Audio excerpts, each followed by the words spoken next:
আসসালামু আলাইকুম রহমতুল্লাহি আবরাকাতুহ। সম্মানিত দর্শক মণ্ডলী, আমি মোহাম্মদ শাফিনুর রহমান বরাবরই আপনাদের সামনে হাজির হই কিছু প্রশ্ন উত্তর নিয়ে। তো আজকেও হাজির হয়েছি।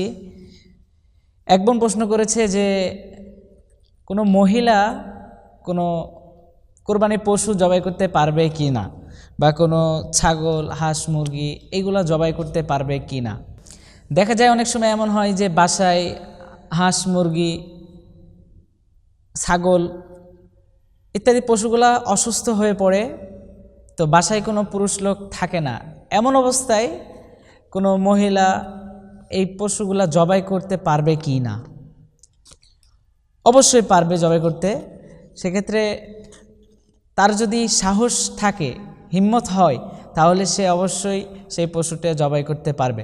আর কুরবানির পশুর ক্ষেত্রে হচ্ছে যে একই বিষয়, যে তার যদি সাহস হয় তাহলে সে সেটাও জবাই করতে পারবে, এতে কোনো সমস্যা নাই। আশা করি বুঝতে পেরেছেন।